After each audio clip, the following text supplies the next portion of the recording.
Pump पे इतनी बड़ी बड़ी होर्डिंग और उसपे फोटो माननीय प्रधानमंत्री जी की, वो हट गई, जनता ने हटा देनी। अब 400 रुपए का सिलेंडर था गैस का, वो 1200 रुपए हो गए। सब्सिडी भी देके क्या की। डॉलर जो अमेरिका का है, बच्चे बाहर जाते हैं पढ़ने के लिए, रोजगार के लिए, उनको जरूरत पड़ती है विदेशी मुद्रा की, वो 58 रुपए का था, 58 रुपए, आज कितने का है? 85 का। डीजल 60 रुपए के से कम था दिल्ली में। मैं 16 मई 2014 का रेट बता रहा हूं, और पेट्रोल 67 रुपए था, और दोनों 100 रुपए के ऊपर चले गए। ये सच्चाई है या नहीं है? इसीलिए हर चीज का मूल्यांकन करना जरूरी है, और जो याद करने वाली चीजें हैं, क्या हुआ, इसको ये कहते हैं 10 साल अमृतकाल।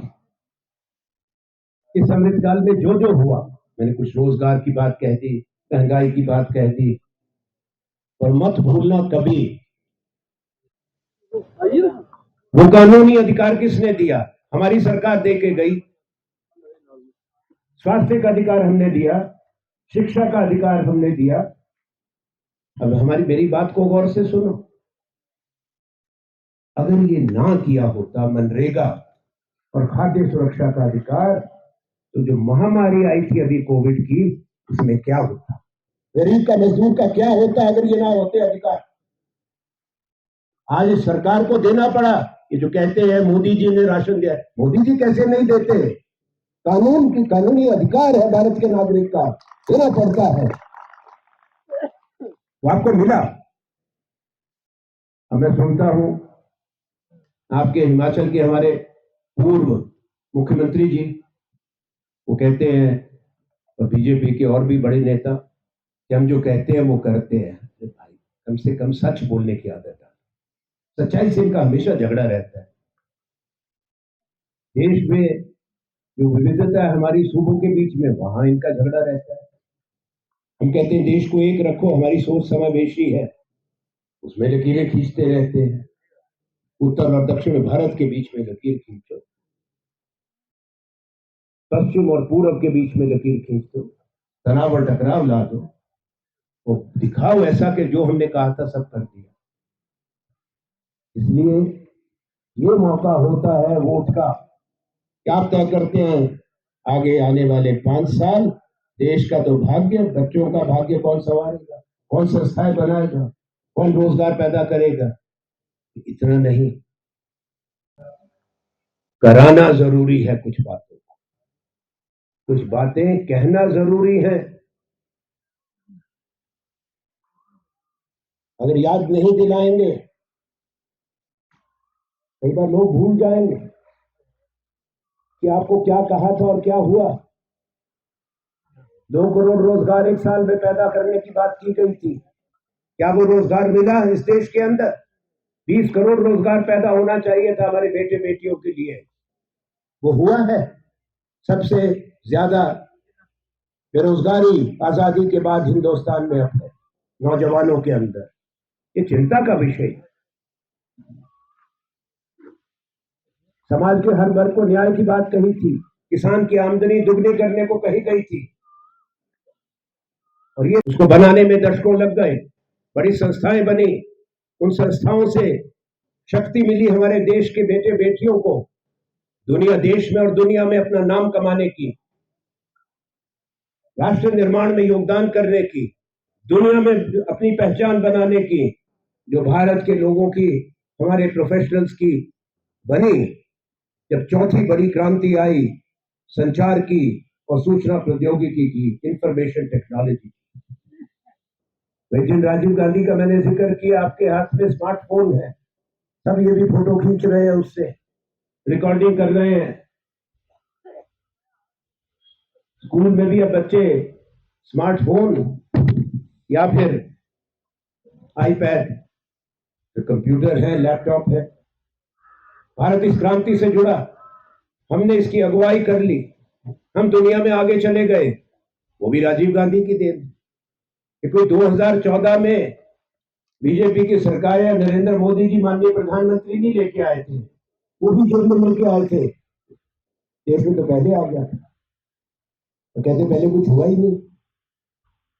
तो हवाई जहाज से हवाई अड्डे पे दिल्ली में उतरे, भव्य राष्ट्रपति भवन में शपथ लो, सारी संचार सुविधाएं हो, $2 ट्रिलियन की इकोनॉमी हो। जो डॉक्टर मनमोहन सिंह हमारे प्रधानमंत्री थे, अर्थशास्त्री थे, बोलते कम थे, काम ज्यादा करते थे, ये फर्क है। उनमें शालीनता थी, किसी को कड़वी बात नहीं कहते थे। इतिहास जब लिखा जाएगा, वो 10 साल एक स्वर्णिम इतिहास माना जाएगा देश का। देश में हर बड़ा काम हुआ, जैसे मैंने कहा, वो शालीन, बुद्धिजीवी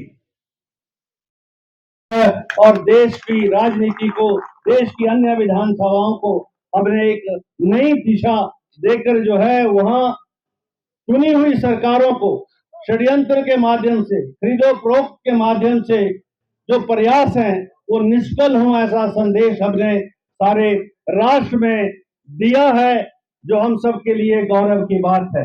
मैं अक्सर ये कहता हूं कि अगर आप सबका सहयोग समर्थन नहीं मिलता, और मैं 5वीं बार हिमाचल प्रदेश की विधानसभा में अगर मैं गया हूं, तो उसमें आपका सबका बहुत ज्यादा सहयोग और समर्थन मिला है।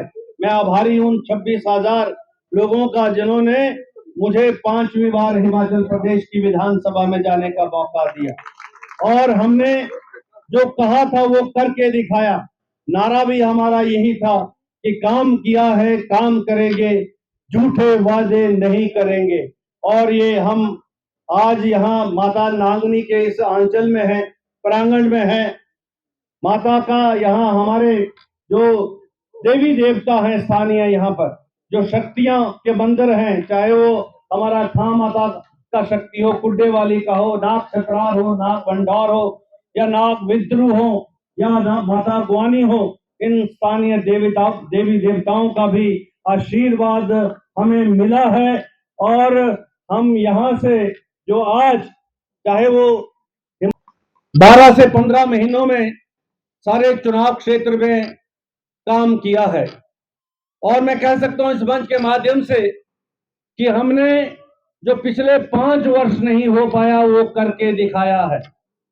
हम पिछले 15 महीनों में सारे चुनाव क्षेत्र में, चाहे वो सड़कों का क्षेत्र हो, पानी और बिजली का क्षेत्र हो, या सामाजिक सुरक्षा का क्षेत्र हो, जिन भी परिवारों को, जो भी हमारे यहाँ के स्थानीय निवासी हैं, जिस भी प्रकार की इमदाद की आवश्यकता उनको रही है, उसमें कुलदीप सिंह, हिमाचल सरकार, कांग्रेस सरकार पूरी तरह से आपके साथ खड़ी रही है, ये आप जानते हैं। अभी उल्लेख हो रहा था जो ज्यादती यहाँ की महिलाओं के साथ हुई थी, जिन्होंने अपनी मांग थाने में जो भी कार्रवाई करनी थी वो की और उन औरतों को बाहर निकाला। फिर भी अदालत में केस हुआ और उनको प्रताड़ित करने के प्रयास हुए। आज इस मंच से मैं कहना चाहता हूं, जैसे ही सत्ता बदली, 4 महीने के अंदर अंदर हमने उस केस को वापस लिया है। वो सारी की सारी महिलाएं बाइज्जत बरी हुई हैं। एक करारा तमाचा जो है उन लोगों के मुंह पर हमने लगाया है, जिन्होंने अपने अधिकारों के लिए लड़ाई करने के लिए अगर उन्होंने कोई संघर्ष किया तो उस संघर्ष को दबाने का प्रयास उन्होंने किया है, जो जिक्र यहाँ पर अक्सर होता रहता है। अरे पिछले 10 वर्ष से देश के अंदर भारतीय जनता पार्टी की सरकार है। आपको याद है, हमको भी याद है। अरे 2014 में कहते थे 400 लाख करोड़ काला धन विदेशों के बैंकों से हम लाएंगे। याद है नहीं? याद है। स्वामी रामदेव जी भी शामिल हो गए बीच में। 400 लाख करोड़, अरे गिनते गिनते बोलते बोलते भी समय लगता है, पता नहीं कहां से वो फिगर लेके आए थे। आज 10 वर्ष पूरे हो गए, आज वो 400 लाख करोड़ रुपए का कोई अता पता नहीं है। भाई और बहनों, 400 लाख करोड़ रुपया लाएंगे, हर भाई बहन के खाते में 25 लाख हम डालेंगे और सभी को जो है उस काले धन से माला माल कर देंगे। आज 10 वर्ष हो गए, वो जो 25 लाख तो क्या था, जो जन धन के खाते थे वो भी सारा पैसा बैंक ने जब्त कर लिया, क्योंकि वो 1500 रुपए में आप उस अकाउंट को आप मेंटेन नहीं करेंगे तो बैंक जो है उस जो है वहीं से आपके खाते से पैसे काटना शुरू कर देंगे। 2 करोड़ नौकरियों की बात, $3.2 ट्रिलियन। आनंद जी कह रहे हैं अब इसको डॉलर्स में कन्वर्ट कर दिया इन्होंने, $3.2 ट्रिलियन डॉलर। ये धन, काला धन जो 400 लाख करोड़ की बात में कर रहा था। और जो भारत का जो जीडीपी है, ग्रॉस डोमेस्टिक प्रोडक्ट है, वो उसका बिल्कुल नजदीक आंकड़ा है, 90% से ज्यादा आंकड़ा है। आप अंदाजा लगाओ कितना बड़ा झूठ था, कितना बड़ा धोखा था, कितना बड़ा फरेब था। और 10 वर्षों में महंगाई चरम सीमा पर, बेकार